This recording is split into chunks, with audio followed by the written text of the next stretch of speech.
All right, welcome back, everybody. I'm back. Come back from the long break and ready to do this thing again. So,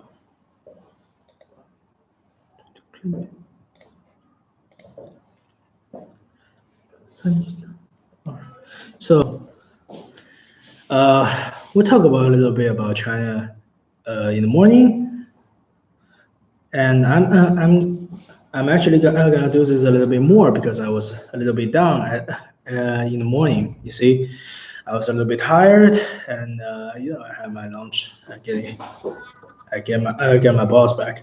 Now, I think I didn't make a very clear point when I was, in the morning. I talked about a few cities in China, and I told you why people should come and visit visit the place, visit the country, or even work and live here. I want to give you a little bit more information about it. All right. So, uh, so still, I think there's two main reasons why why foreigners people come to country, like we go into other countries for two specific reasons. I think mostly two reasons, uh, for working or for traveling.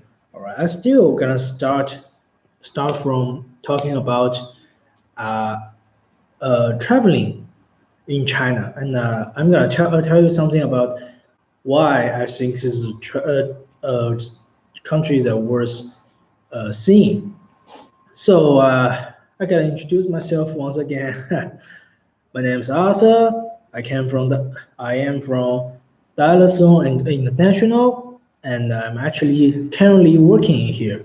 I'm 23 years old, and I was born and raised in this country for 23 years. Uh, I got access to the internet, so I could see the world through the internet. But what I know most, there's nothing more that I really know about than my own country, my hometown. This this plenty land. Her name is China. So I do understand there's some sort of gossip on the internet talking about China, but I was living here. All right, I was born and raised. I studying and working in this place for years. And if anyone's watching this, if you have any questions, welcome, ask free, and I will try my best to answer them. So back to it about China. First of all, as a country itself, we have over 5,000 years cultural background. So you can tell we're a large country about culture. But as a country itself, we're actually pretty young. People's Republic of China uh, only built for 70 years till this year. So as it's a very young country, it's even younger than United States. So as a growing country, in my own perspective, I think we are making miracles, right? So in last 3 years, our economy is in that's it. Last 3 years from 90 no, it's almost 40 years from 1970s. We open our gate and like entirely we will welcome every businessman in the country doing business with us. Our economy is growing very fast, and the people living in the country lives very happily. So other people might don't agree with me, but I live in here, or as I have the experience with it. Just tell you a very like easy example. My grandparents, back in 1960s, 1970s, even 1980s,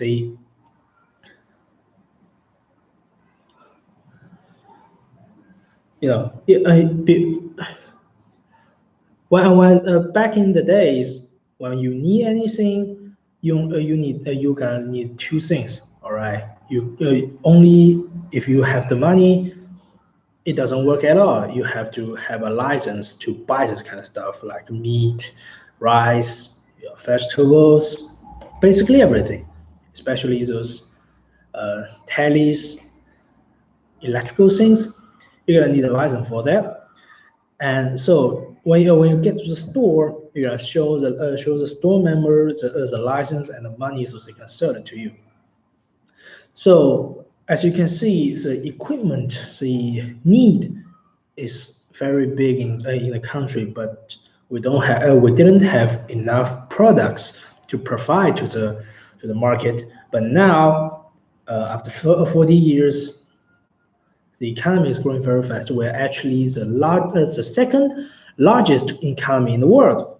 So I think this is a country, to me, this is a country that making miracles day by day. So this is the first reason why I think China is very great and everybody should see this place. And second is China is basically one of the most security country in the whole world. You walk on the street at night, you don't have to worry a thing. Nobody will rob you anyway. So because the law enforcement in China is actually very powerful, one of the most security country in the world experience that. We don't have gunshot in many years. I was living in this place for years. I haven't heard a gunshot for years. We have 1.3 billion people living in the country, so I think that's very surprising. Maybe even though we ban guns, somebody still can get it, but we don't have it anyway. So I'm gonna talk about some main cities in China. All right. I know a lot of people came to China. China is a very big country. All right. So it is impossible for everyone who travels here to follow all the cities, countries from day by day. It's just impossible. It's too big. So I just talk about some main cities that everyone interested in. Uh, I'm talking about Beijing, like Shanghai, Hong Kong, things like that. Let's start with Beijing. All right, Beijing is basically this country. It's the center of the whole country in basically everything. You can find all the culture, all the language, everything in Beijing. You can feel how a Chinese people thinks and experience the life of living in China, like a fully life living in China in Beijing. Beijing has Beijing has the largest city square of all largest in the world. It's called Tiananmen Square. All right. Uh, at the center of China, you can feel a very serious political science in the city. But to me, it's an enormous living part in the city. All right. So if you want to experience the main point, the center of a Chinese mind, then you should go to Beijing. You're gonna be very surprised. All right, you got Tiananmen Square, and if you watched Olympics back in 2008, then you know that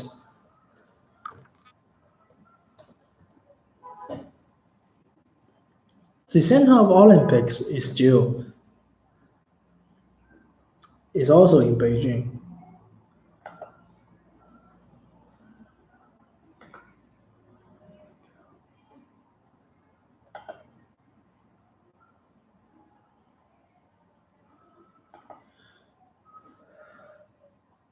It's a beautiful, enormous stadium. It looks very special.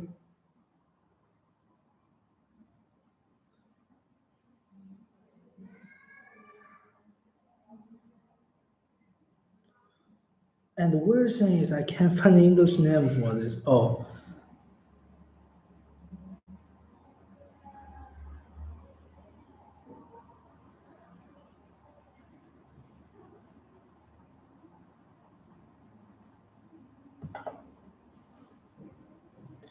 this is Beijing National Stadium. Also, I see,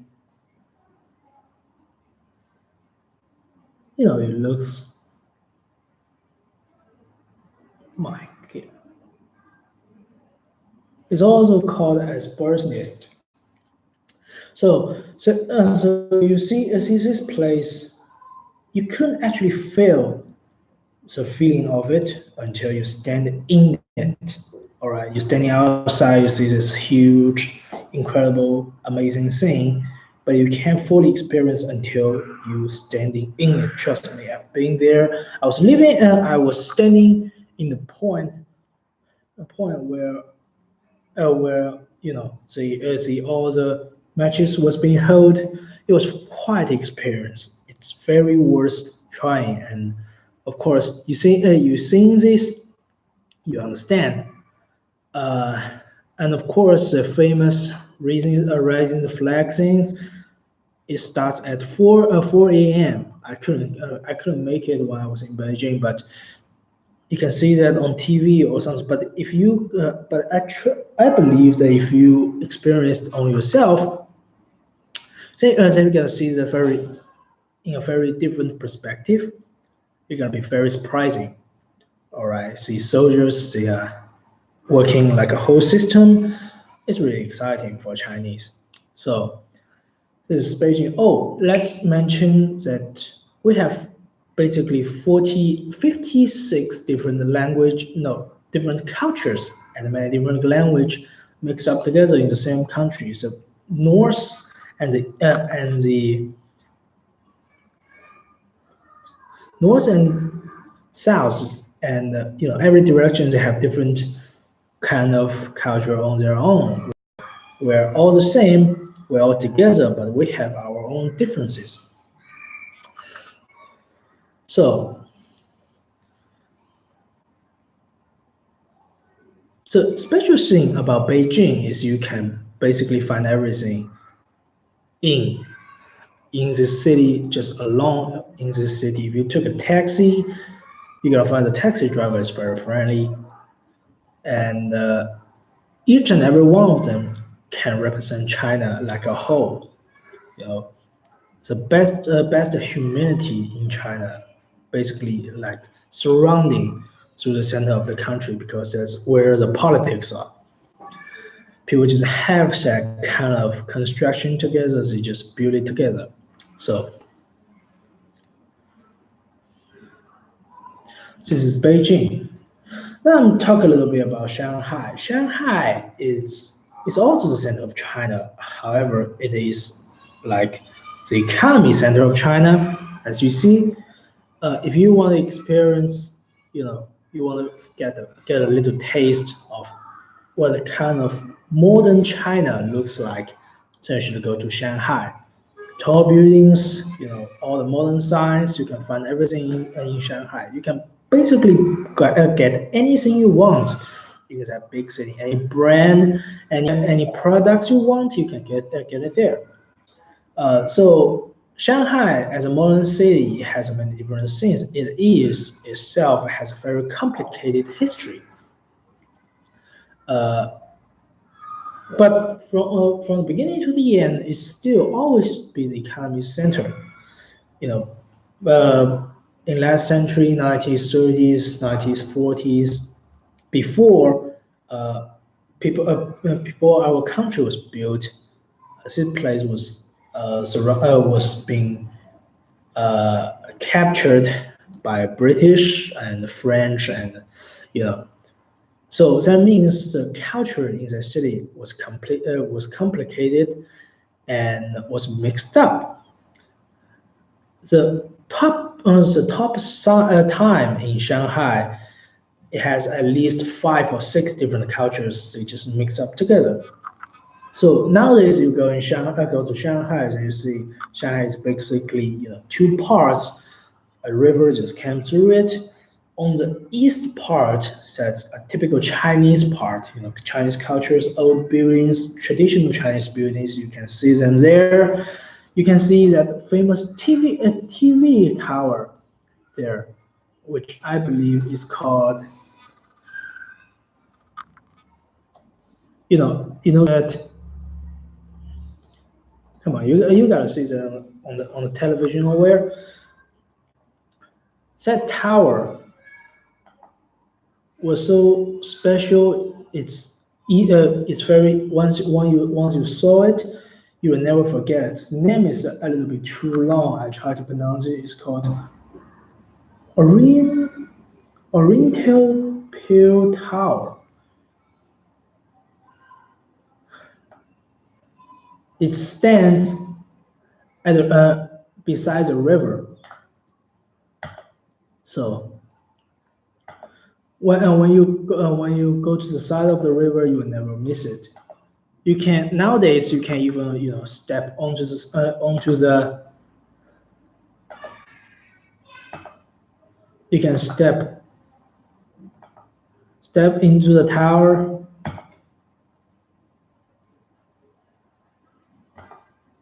and see the view on it through the tower. Oriental Pearl Tower. Yes, that's how it is. That's almost it. Almost it. So the special thing about this tower is it's either two round-shaped, parts of the tower. No, actually three, but you can see from the distance there's two. One big one in the lower, and the smaller one is on a little bit top of it. And the first big round shape thing, you step into it, you can't see anything actually. You can. It's like a typical tower thing. You can walk around it, see the different views from that point. But what the real interesting point is on the second one or the third one. I couldn't remember very clearly because I haven't been there for several years now. I believe it's second one or the third one, maybe the third one. So when you hit the floor, when you step out the elevator, that you will find the floor was actually like glasses. You can see through it. You can see what's underneath the tower. It's like you step on it. It feels like you're walking in the sky. I guess it's quite terrifying if you really ask me. When you see it, you're gonna feel terrified as well. Really, I mean, walking in the sky, your feet gonna shadow.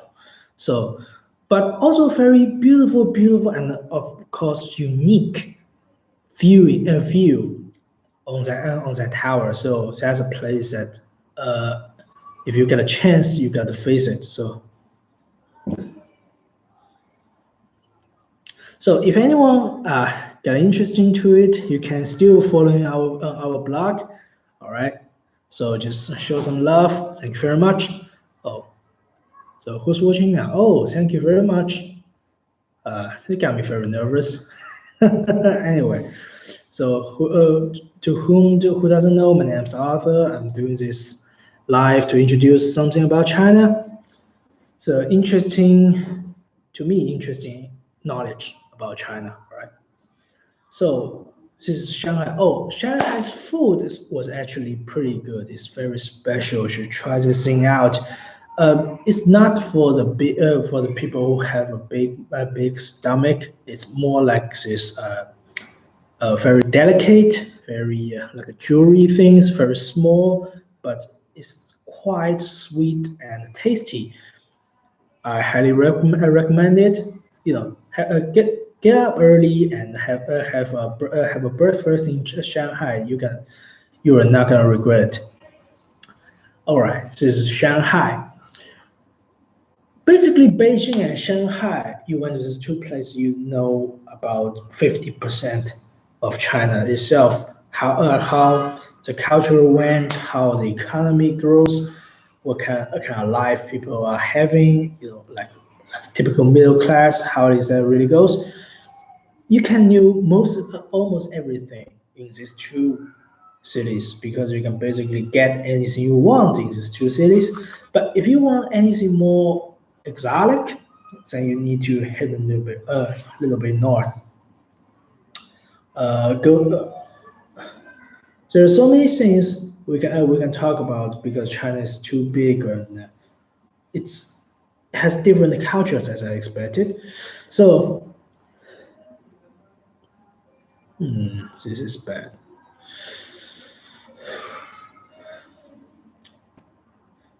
If you plan to traveling around, like traveling through the country, it's gonna take you a long while to experience every culture that you might ever meet. Because the smallest cultural group, as I knew in this country, is only like 20 or maybe 6 people. So it's very rare. But also, you see, all these things, you're gonna be very excited, right? So this is about like traveling in China. So what about living in China? I mean, we always welcome foreigners, investors, businessmen come to the country and help us building the country, right? So we always need talented people. So some of you might have this thing in mind that what if I gonna live in China, have a life there, working there, even get married there? Well, let's to be honest, I don't think there's too many changes to make because nowadays China is a modern country now. You can live your own way in the country and you can almost purchase anything you need in your own country. You don't have to travel around with it. So I don't think there's too many change you need to make, and that won't be very difficult for you to fill in and have a good life in here. So speaking of living in here, so we'll talk about the people, all right? Because people is one of the most important part of the living place. To me, I think most of Chinese are very kindly, all right? So not like rude or something. Maybe some of them, yeah, but every country has some of them. But most of Chinese are very kindly, all right? If you ask them a question purposely, they can answer you if they use the answer. And of course, you might have some difficulty speaking Chinese, but most of the Chinese can understand what you're really talking about because you gotta do your body language anyway, right? So don't if you're worrying about having a life in China, well, I'm gonna tell you this: don't need to. There's unnecessary feel to have any worries to living here at all. This is a secure country, and the economy is growing. Everything is going very well in here, and so that is about the job. Most of you came here to like teach English or some other jobs, some higher level things. I don't know. So the salary is nothing to be worried about, I believe. So here it is. To me, I gotta say something. I have to defend my own country. I know there's, I get access to Twitter and Instagram, things like that, but I have to defense my hometown. Okay, I know that there are media saying that China has drawbacks, has different problems, but let's face it, there's actually no perfect system or perfect country. It's just technically, it just doesn't matter. It just doesn't exist. As a Chinese, I have to admit that we have places to improvement. We have room to improve, but to me nowadays, this kind of life is actually good enough. We can be better, however, now it's good enough. So as they say, well, we don't have this say things about law or something. I cannot like fully agree with them because they don't actually live in China. Or I've been living in this country since I was a baby, so I think I can be a little bit more confessing. So, technically, I'm very nervous now. I don't know why. I can't breathe. All right. So, as a security country, like as a growing economy, we have faced a lot of trouble, and we've been through it. We're still facing a lot of troubles, and I believe we went through it after all. So I have to define my country as this is actually a place that worth living, worth traveling, worth staying. We have this enormous, cultural background. You're gonna be very surprised if you went here, came in here. But you see, if you're a film fan, if you really enjoy watching films or playing video games like myself, you might find a little bit off in here. Normally, the movie will release in the theaters at the same time uh, as other countries, but sometimes it is not. They can hold you for a week or two, then you can see that on the big screen, like Avengers, right? But this things mostly will not happen if they are PG-3, not technically really R, they can make it to Chinese theaters. Video games, on the other hand, we still can use Steam in China. So if you want to purchase games, playing games in here, you might need some other software to speed up a little bit because the ping is very slow. Ping is really heavy. It can be 900 or so. So if you're trying to play some online games, well, that could be a little bit more challenging. But that's the only two problems that I can think of. But yeah, of course you can, most of you have known that you can't really use YouTube, Facebook, things like that in without any technical technical issues. Uh, but there's a solution to all of this, so you don't really need to worry about it. You have your connection with your family. So that's basically what I think of my country by this moment. Um, so if anyone have any questions, you can type into the page. I will answer them. All right, I'll try my best. I'm gonna done my talking now because my throat can't really hold up anymore. Hope you enjoy it. Hope you guys have a wonderful day. Um, let's just do some chit chat right now. All right.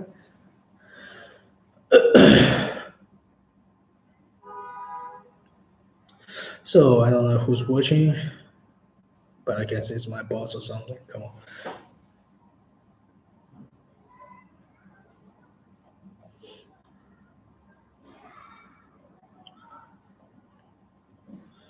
You see,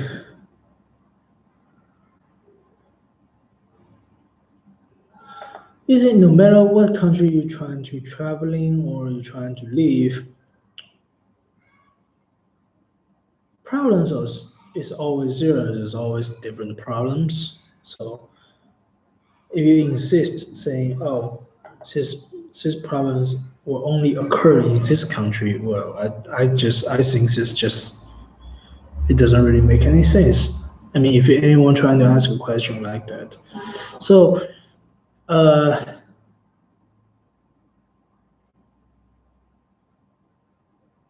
hmm.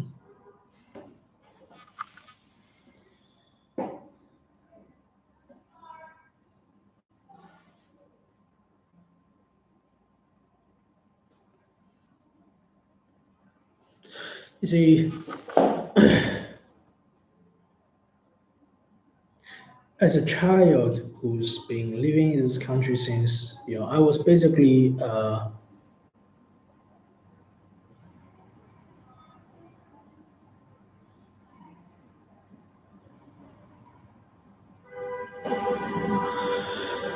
Well,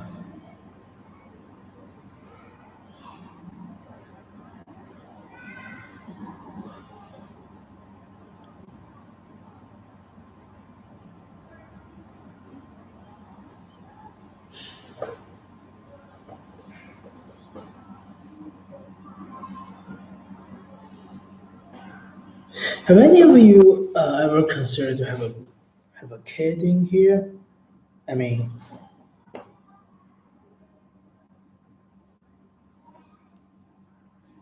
my goodness, this is getting.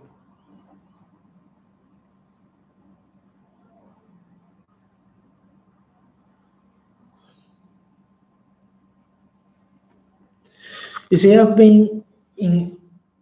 Well, maybe I have to address that. I am in Nantong now. This is the middle-sized city in China. It's near Shanghai. So uh, I've been here for school for 3 years. So and I graduated and decided to work in here. So actually, even though I didn't really went out a lot, like having fun or something because of the school, but I do realize that there's some uh, some interesting places that you can visit if you camp here in Nantong. Of course, Nantong is not as big as Shanghai, but there's still interesting things to do. So let's see, Nantong here we have two big shopping malls. One is near here, and the other one is on the east side of the city. Uh, both of them are pretty huge, and you can basically find everything, anything you want in there. And as a typical shopping mall, the cinema theater, is at the top of the building, and rest of them there are, uh, the clothes stores and restaurants, of course.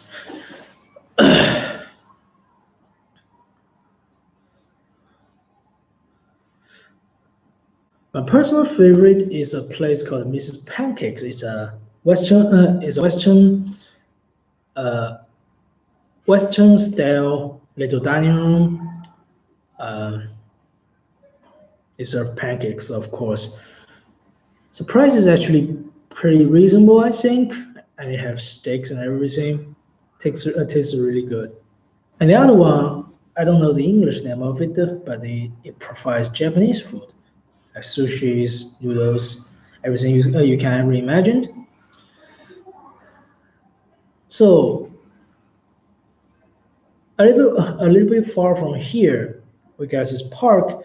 This park was having trees and it's like a forest, but the trees are not so tall, so you can see the flowers on it. Walk through it, just embrace some fresh air.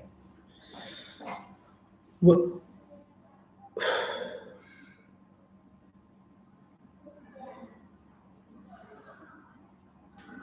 so that's just from my experience to this place has a very many interesting places to visit. If you come in here, if you get your own time, then you possibly can find more. Because I'm not really going out very much, so those are the places I knew. Uh, I believe if I took some time, I'll find more. So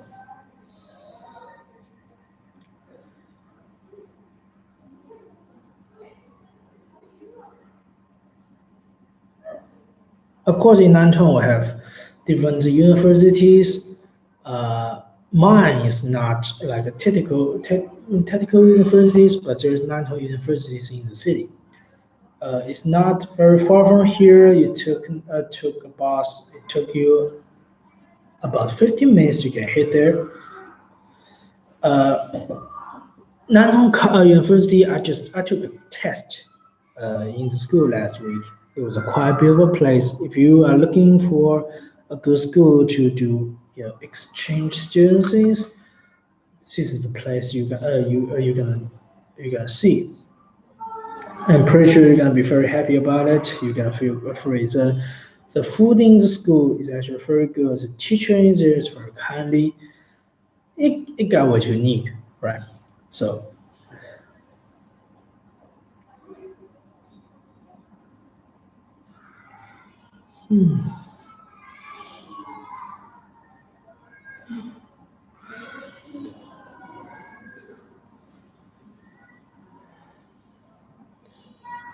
to me, this country, the city, along with everything with it, it's just a very very suitable place to live and very there's so many things you can do in the country, so many things you gotta feel excited about. You gotta if you're living in a different environment or you getting here, you're gonna feel a whole different experience that you will remember for your whole life. So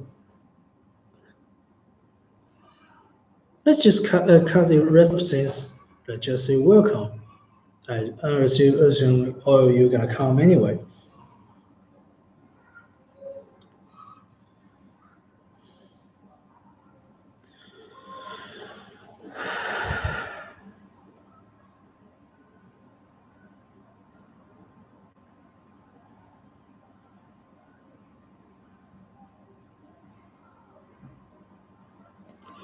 All right, let's let's take a little rest, and we're back again later.